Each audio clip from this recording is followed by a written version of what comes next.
Dire, c'est que méfiez-vous de ceux qui disent que c'est de même que ça va se passer. Okay? Parce que c'est pas vrai qu'on est certain de notre affaire. Les théologiens ne sont pas certains, c'est pas vrai ça. Okay? N'importe qui parle. On essaie de trouver un chemin, on essaie de trouver une explication, mais ça doit être en toute humilité. En toute humilité qu'on doit. Ça a été de tout temps que les gens essayent de. Ah oui, exactement. Exactement. L'année passée, il y a eu 48 annonces de fin du monde. C'est comme. Il y a tout le temps quelqu'un qui annonce quelque chose. Pas juste un témoin Jéhovah qui annonce la fin du monde. OK? Voilà. L'Antéchrist, la relation entre l'Antéchrist et le début de la tribulation se trouve dans Daniel 9, 27. Il fera avec beaucoup une solide alliance d'une semaine et durant la moitié de la semaine, il fera cesser le sacrifice et l'offrande. Ça, c'est pas mal certain, par exemple. OK? C'est-à-dire que l'Antéchrist, il va faire une alliance, mais cette alliance-là, il la fait principalement avec les Juifs. Il ne fait pas avec les croyants. Il le fait avec la nation juive. Et ce qu'il fait comme alliance, c'est une alliance de paix. Donc, c'est vraiment intéressant pour eux. Ils peuvent continuer de faire les sacrifices dans le temple, etc. Donc, maintenant, il fait une solide alliance avec eux. Et c'est uniquement dans le milieu de la semaine qu'ils vont découvrir qu'ils se sont fait avoir. Mais au début. Donc, les craignants Dieu, les Juifs craignant Dieu, parce que à Israël, il y a des Juifs qu'on appelle les craignants Dieu. Vous savez, les Juifs hassidiques avec les boudins et tout ça, là, on peut les appeler les craignants Dieu. Il y a juste un petit groupe en Israël qui croit Dieu. Hein? La plupart des Juifs ne croient pas à Dieu du tout. Là. Alors, eux, ils sont sur le bord du mur, ils prient vraiment, mais aussi ils sont très agressifs envers les autres Juifs. Pour qu'ils respectent le sabbat, qu'ils suivent la Bible. Ils sont très, très agressifs. Ils prennent le contrôle des quartiers. Je continue là. Okay. on continue. Daniel, continue. Comme on a vu, on ne sait pas si, là, c'est écrit la moitié de la semaine en une semaine, mais on ne sait pas vraiment si c'est une semaine vraiment à notre calendrier. Une semaine, ouais, le mieux, c'est 7 ans. En général, les théologiens sont d'accord pour dire 7 ans. OK? Ça pourrait être 70 ans. C'est le 7. C'est juste un chiffre 7. Ça pourrait être 70 ans. Il semble que 7 ans pourrait être intéressant. Voici la théorie à Daniel Marcoux. ça vaut ce que ça vaut. Okay. L'Antéchrist va être l'imitation de Jésus. Donc, le dragon est le Père, le Satan est le Père, lui est le Fils, et le faux prophète est le Saint-Esprit. Le Saint-Esprit. Non, mais. Le faux prophète. OK. Alors, lui, il veut. Et Satan promet à le faux prophète, à l'Antéchrist, le Fils, okay, toute la terre, s'il y obéit. Voyez-vous la tentation de Luc? Jésus s'est fait offrir des royaumes, lui, il les accepte. L'Antéchrist accepte les royaumes que Satan y offre.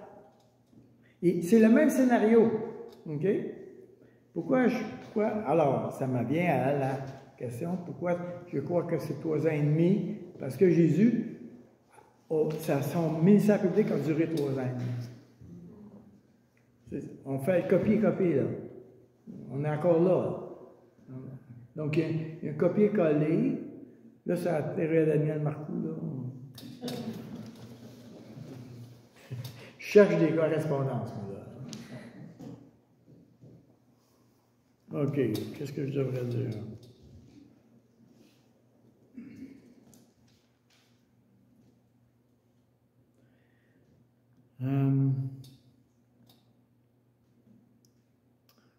pas si je dois.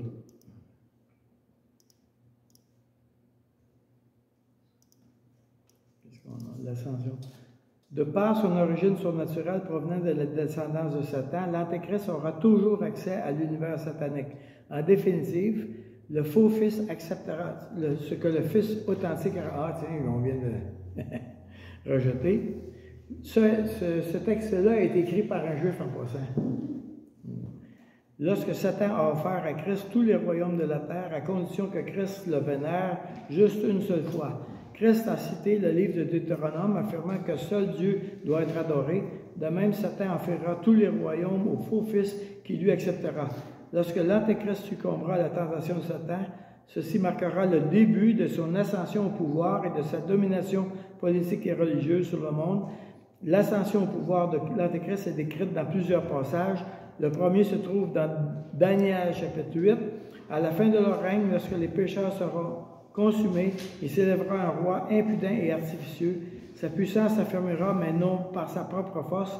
Il fera d'incroyables destructions, réussira dans ses entreprises et détruira les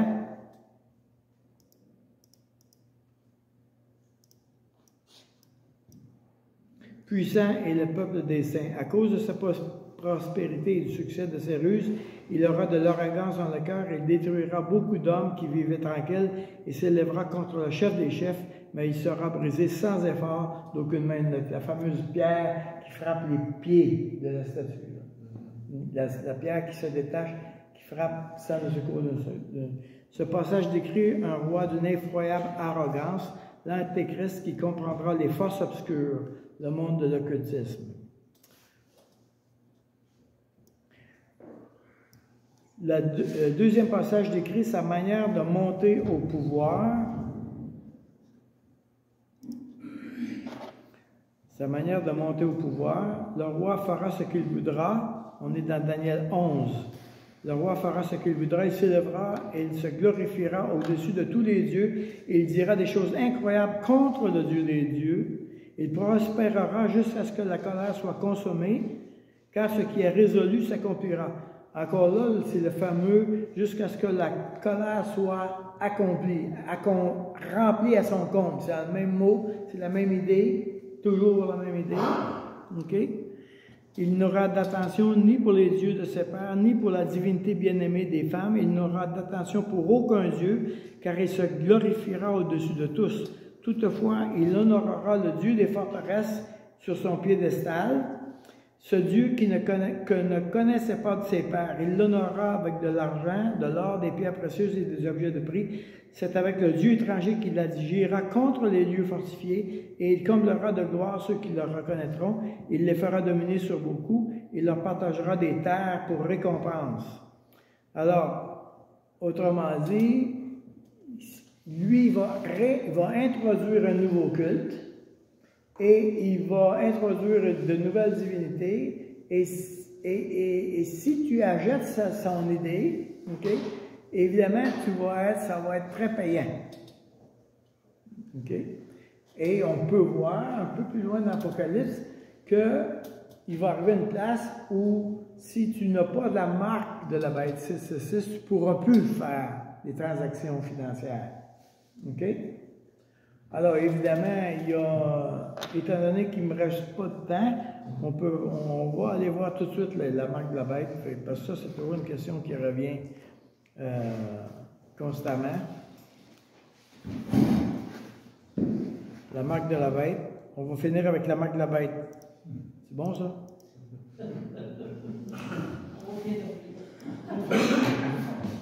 Daniel, on voit ça dans le monde sportif. Sur les parties de football, les coachs, ils se cachent la bouche même quand ils parlent. La même chose au baseball. Au hockey, Suzuki avec Caulfield, c'est la place. Ils se mettent la main dans la bouche pour pas que l'adversaire. Oui. Oui. Mais tout le plan est là, je veux dire. Oui. Le diable vient juste en regarder. Oui, exactement. Il y a une séduction extraordinaire et j'ai envie de dire que le côté pécheur de l'homme Regardez bien, tournez avec moi dans Romains.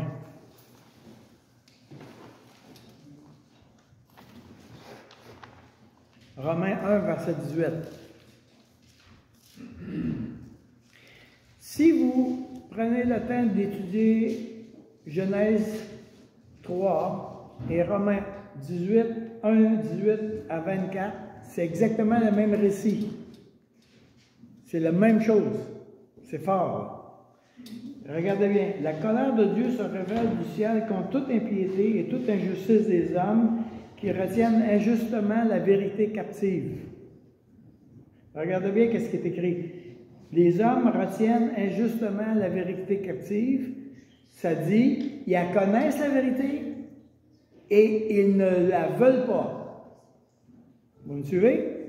Mais dimanche, quand j'ai enseigné, là, j'ai dit, Adam et Ève, ils ont fait un choix. Ils ont méprisé la parole, ils ont méprisé Dieu, ils ont méprisé le rôle que Dieu a donné à l'homme. Okay? Ces trois mépris-là.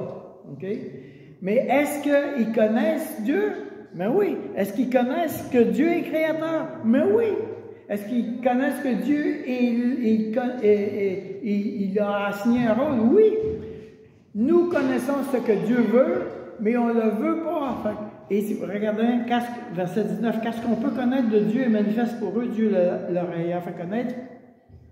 En effet, les perfections invisibles de Dieu, sa puissance éternelle et sa divinité se voient comme à l'œil nu depuis la création. Ils sont dans le jardin, là. Ça, c'est le jardin, ça. En effet, la perfection invisible de Dieu, sa puissance et sa divinité, dans le jardin, ils voient ça. Nous voyons ça quand nous sommes dans la nature. OK? Et elle vit, Adam et Ève, elle vit, après vous ne mourrez pas, mais Dieu sait, vous serez comme Dieu. Elle vit que l'arbre pouvait être bon à manger, agréable à la vue. OK? Bien, elle retient la vérité captive. Elle sait qu'est-ce qui doit être fait. Elle sait quel choix elle doit faire. Elle devrait faire le choix de Dieu. Elle choisit son choix.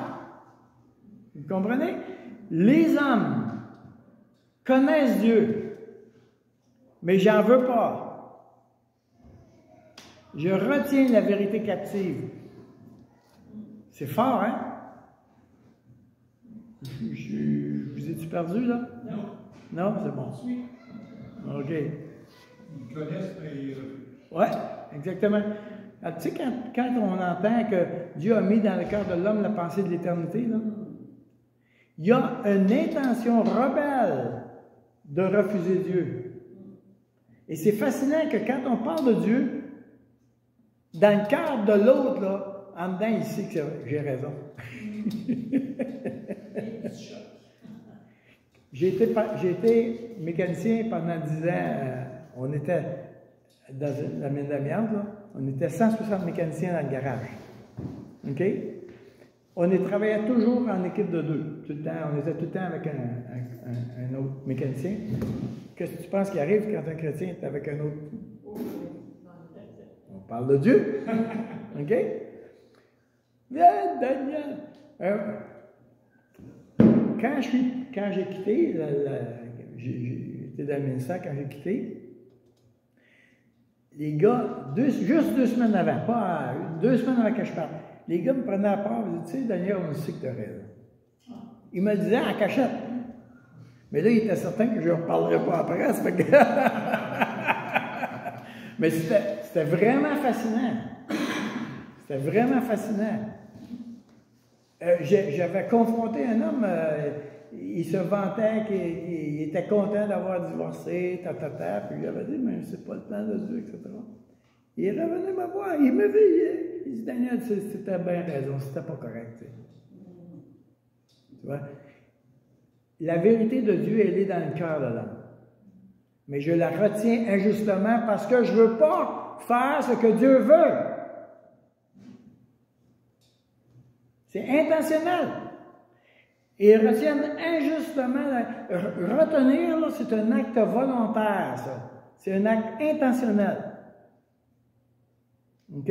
Alors, quand tu dis comment ça se fait qu'on a tout le plan